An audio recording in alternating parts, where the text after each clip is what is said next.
kesalahan terjemahan maupun penulisan. Semua editing raw dikerjakan sendiri oleh Mr. L.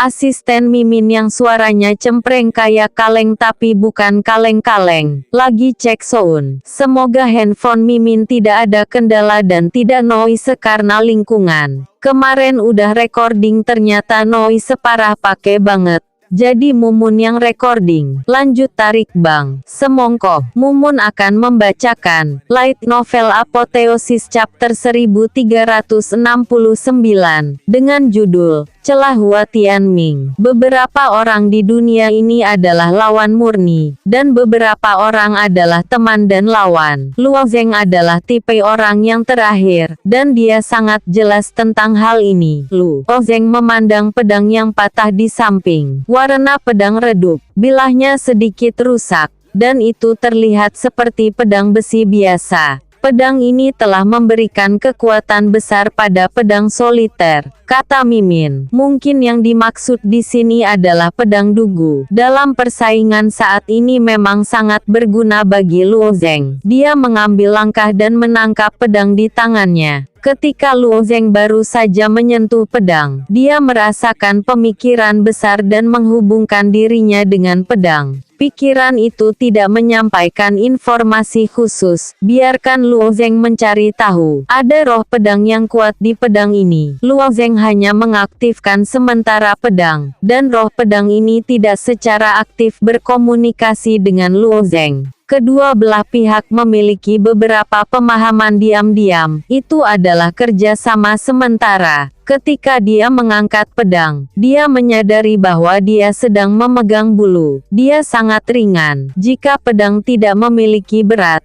itu akan membuat orang tidak nyaman. Tidak ada yang mau memegang bulu untuk bertahan dari musuh. Namun, ketika Luo Zeng melingkari pedangnya dengan Yuan, dia memiliki perasaan yang sangat nyaman dan berat, yang dilewatkan dari tangannya. Sangat pintar. Pedang ini akan menyesuaikan beratnya sesuai dengan tindakan Luo Zeng. Wering. Setelah gelombang melambaikan ini, Luo Zeng akan menjadi pedang, dan mengangguk ke arah Hua Tianming. Dengan melawan Hua Tianming, Luo Zeng dapat dianggap sebagai banyak keuntungan, dan ada pemahaman baru tentang hukum pedang. Tapi ini tidak berarti bahwa ia pasti akan kalah dari Hua Tianming. Hua Tianming tersenyum sedikit, dan pedang Teng Snake didirikan lagi. Cahaya putih dari kakinya, seperti merkuri, menyebar dari kakinya ke sekeliling. Sepanjang jalan, cahaya putih melewati Tianyuan, dan melewati seluruh papan catur, secara alami melewati kaki Luo Zeng. Momentum luar biasa itu telah menyebar dari tubuh Hua Tianming. Keadilan Shinto, memperbaiki adalah keyakinan. Keyakinan tertinggi. Meskipun Jiang Zhengzi telah memasuki Tao, dia telah sedikit berubah, jadi keadilannya sangat paranoid. Dari perspektif orang lain, dia bahkan mungkin merasa bahwa orang ini tidak normal.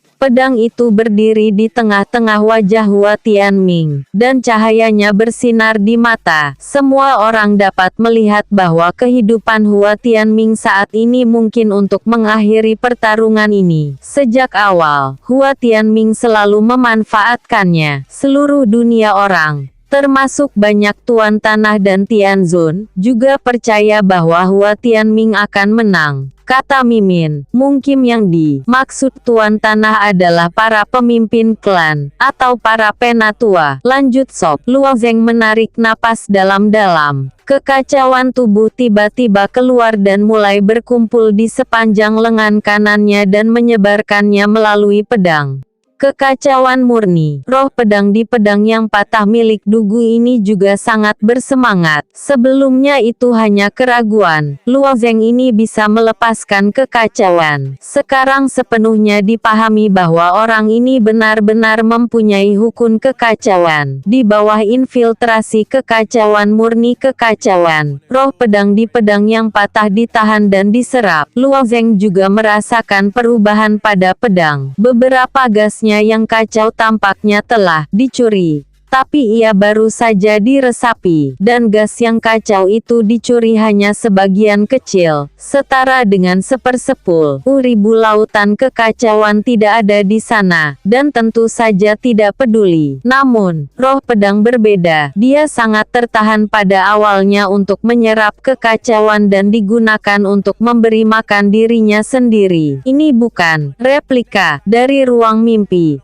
tapi menyelinap nyata ke medan perang mimpi. Jadi pasokan makanan ini sangat membantu. Dia merasa bahwa bahkan jika Luo Zeng memiliki gas yang kacau, saya khawatir jumlahnya tidak akan terlalu banyak, sehingga akan sangat terkendali. Tapi kemudian, roh pedang ini agak terpana. Jumlah kekacauan yang muncul dari tubuh Luo Zeng, jumlahnya hampir melampaui imajinasi roh pedang ini. Bagaimana orang ini melakukannya? Luo Zeng tiba-tiba mengangkat pedang dan menginjak kakinya. Matanya tertegun. Dia juga tahu bahwa sudah waktunya untuk memenangkan permainan. Meskipun Luo Zeng masih memiliki kepercayaan diri, tapi dia mengerti bahwa wajah Hua Tianming saat ini memang sebuah celah. Hanya saja perlu beberapa tahun bagi Hua Tianming untuk mengikuti dan melampaui dirinya sendiri. Luo Zeng harus mengagumi. Bahkan dengan pemahaman yang jelas ini, Luo Zeng tidak akan dengan mudah menerima kekalahan. Boom!